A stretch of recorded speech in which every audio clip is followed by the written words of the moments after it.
Hello guys, and welcome back to my channel. If you're new to my channel, hello and welcome to my channel. And to all of you that keep coming back, hello and welcome back.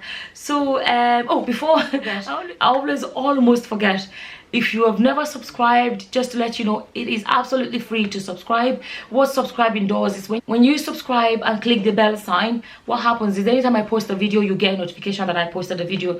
But if you don't subscribe, you don't get to know when next I upload a video.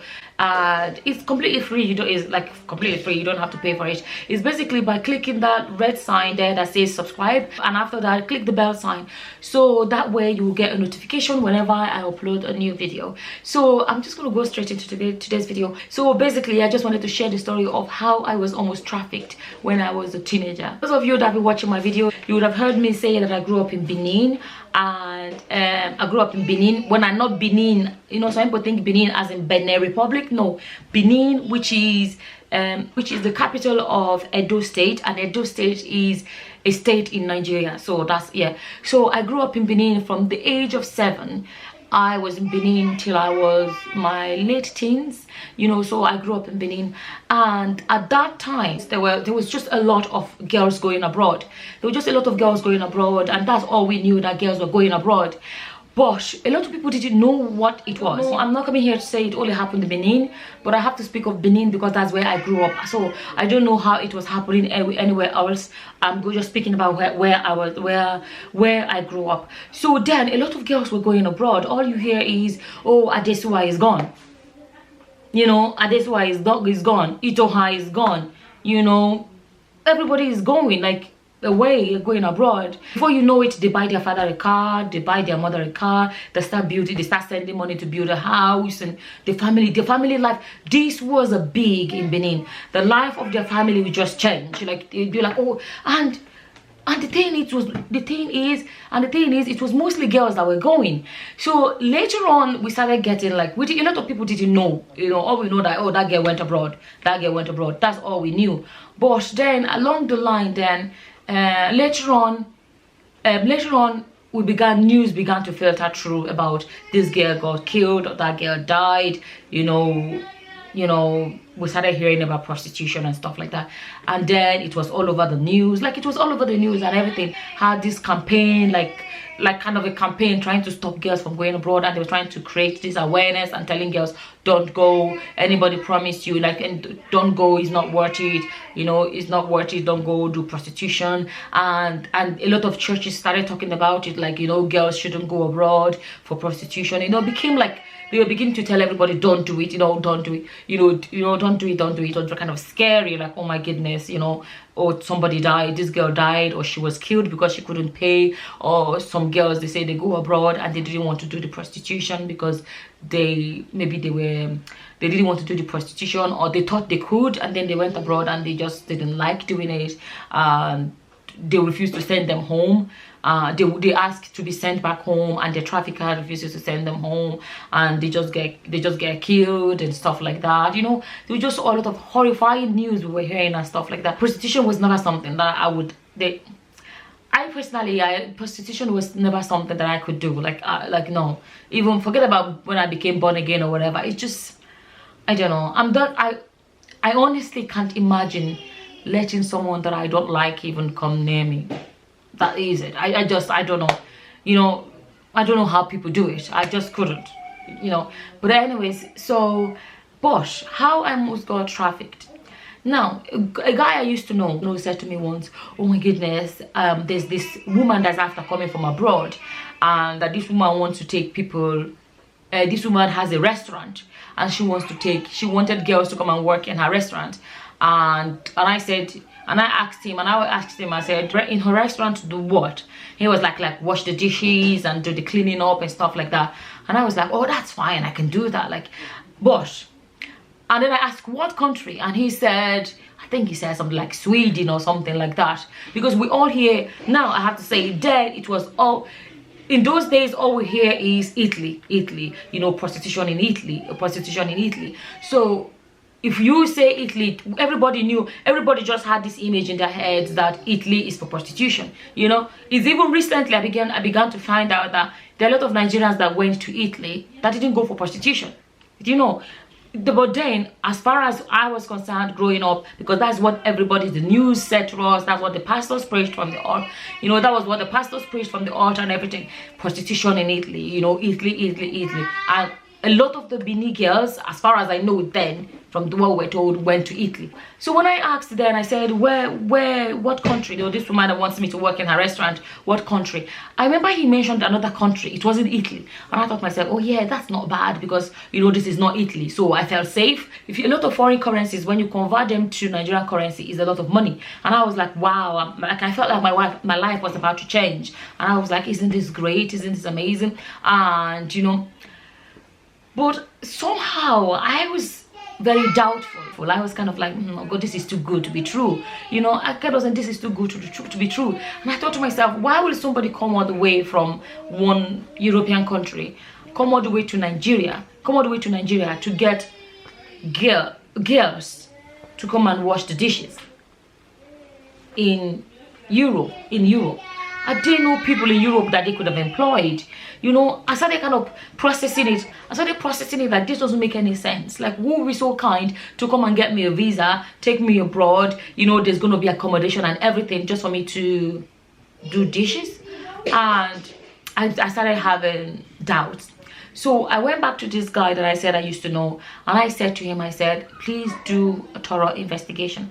I said, something tells me that this may be prostitution. I said, the last thing I want to ever do is prostitution. I said, I don't want to do something like that. I said, I have doubts, and I'm beginning to get cold feet about this, that I don't think I want to go, because I am super, you know. And I trusted this guy. I really, he's a friend, was a very close friend. So I really did trust him that he wouldn't put me into something like that. And I asked him, I said, please do me a favor and dig deeper, because at this point I had not even met the madam. That they were supposed to be few of us. No, he said, I will do my best and I will ask questions around. He said, like, I know some people, you know, that I can ask. The funny thing, it is one person and one person, you know, that kind of thing. There's always, sometimes even the madam, nobody knows who is the real madam. It is this madam, you know, that nobody knows, and somebody help in gathering all these girls together. So finally he came back to me and said, I'm gonna be honest. He said, I just found out. I said, I was speaking to one of my friends. He said, I was speaking to one of my friends, and I told my friend, I was like, this girl I'm about to introduce to you guys is somebody I would never want to do something, you know, bad to. He said, please tell me the truth. What is going on? Is it prostitution or is it really? And then he came back to me and said, yeah, his friend told him he's gonna be honest to him, with him, his friend, and he told me that his friend was, you know, came clean and told him, okay, it's prostitution. And I was like, no way, no, not for me. You know, I still think back to that day, like, because I was still a teenager and I had my life ahead of me. And sometimes I still kind of think back and say to myself, what would have happened if I didn't know, or if I didn't develop a cold feet, and if I had gone, you know, what would have happened? You know, can you imagine? Oh my goodness, like, imagine, especially, you know, some people know that they were sent for prostitution. I have met a girl that said to me, like, they told her from Benin, they told her, they told her, like, they came clean and said, yes, it's prostitution. And she went. She was happy to go. She said it was hell on earth. She said, you have to make all this money. There's an amount you have to pay, I think daily or weekly. You have to meet that deadline. You really have to meet that deadline. She told me how they would queue up in the cold, you know, waiting for men, and how when a man turns up, they all run, and basically asking him to patronize them because they want to make the money. It's not even the money to feed yourself or whatever, no, because you want to make the money to pay your madam. You know, you don't want, and you see, you swear an oath that says if you don't pay the money, blah blah blah will happen. This is a girl I met here in Europe that was telling me, she said some of girls were lucky. I have to put it in quotation mark, because that is their definition of lucky, because they were all in this tight situation. They all were already in it. There's no going back. Like, I can't go back. If I go back to Nigeria, I won't be able to make the money to pay these people, or, you know, I can't go. I have no means of going. The document you come with, the madam holds on to it until you finish paying up completely. you know. So she was telling me how if you are lucky, I put lucky in quotation mark, that you get a nice man that patronizes you and says, there are some girls that were lucky, said the man patronizes them and say, you know what, I don't want you on the street. Married men, I don't want you on the street. They rent you a place, they pay your rent, they do everything for you. They will pay off your madam, and you know, they put the girl there and say, I want you to be like girlfriend, concubine kind of a thing. So it's like you're a prostitute just for me. This girl told me that, and those girls are the lucky ones because they don't have to do prostitution on the street. It's like they prostitute for one man. So typically married men, they do that. They just rent them a place, change their lives, get them a car, you know, whatever, and they give them the money to pay off their madam, and they just basically free them. And you know, I just wanted to share this because I don't think it's still a big thing. I don't know if that's still happening now in Benin, and I don't know if that's still happening now in Benin, but that was what happened in those days. I don't even know how trafficking is done in this day and age. I don't know, because I left Nigeria ages ago. I just hope if you're in Nigeria, you know, for those of you that are in Nigeria, somebody comes to you and tell you, oh, I want to take you abroad for, you know, they start telling you all these other stories. Let me tell you, nobody is that kind, especially if they're not your family or your friends, you know, nobody is that kind to just come and just take you abroad, get you the visa, get you everything just like that, just for, you know, for nothing. No, most of the time, you know, they no longer tell people you're being trafficked. I own a shop or I own a boutique or stuff like that. Is when you get there, you now realize, oh my goodness, I'm stuck. Because I made a video previously about a girl that was thrown down from upstairs, and her 2 legs broke because she stopped paying her madam. So I just thought I should actually share this story of how I was almost trafficked, and just to think that could have been me, because I don't know, because if I was deceived and I succeeded in going abroad, I don't know what would have happened, because I just don't know. I don't know because we hear about people that get killed because they refuse to do. We've heard about girls that went abroad and they realized and refused to prostitute and they killed them. We've heard about girls that are locked in rooms. The madam opened the rooms to let the men in. We've heard, these are the things we've heard. You know, the madam opened the door to let the men in. You have no say. The men you can't say I'm tired. You can't say I'm tired. The madam comes, open the door and lets the man in, and when the man is done, she lets the man back out, and you are stuck in that room. You are fed, you are looked after in that room, but you're just there to make money for the madam, you know. So when I think about it, I think to myself, oh my goodness, like this could have been me, like I could have been deceived. But thank God for quick thinking, you know, that I quickly realized that this couldn't be right.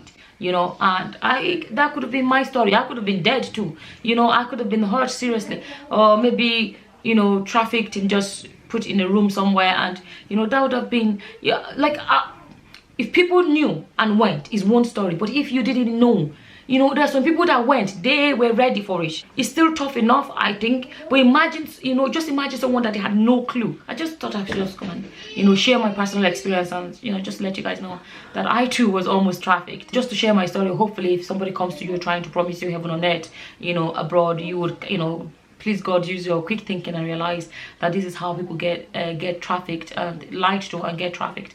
And I just hope like I said in that previous video, we as women are worth more than just our body. There's so much more we can, you know, there's so much more we can contribute to society. You know, we don't have to use our body we don't need to use our body to get to where we're going. There's so much we have to start valuing ourselves. You know, we have to start placing more value on ourselves. We are more than just our bodies. That's all I really have to say. We are more than just our bodies. And thank you all for watching, guys. Until the next time. Bye-bye. Bye. It's goodbye, friends, and goodbye, folks.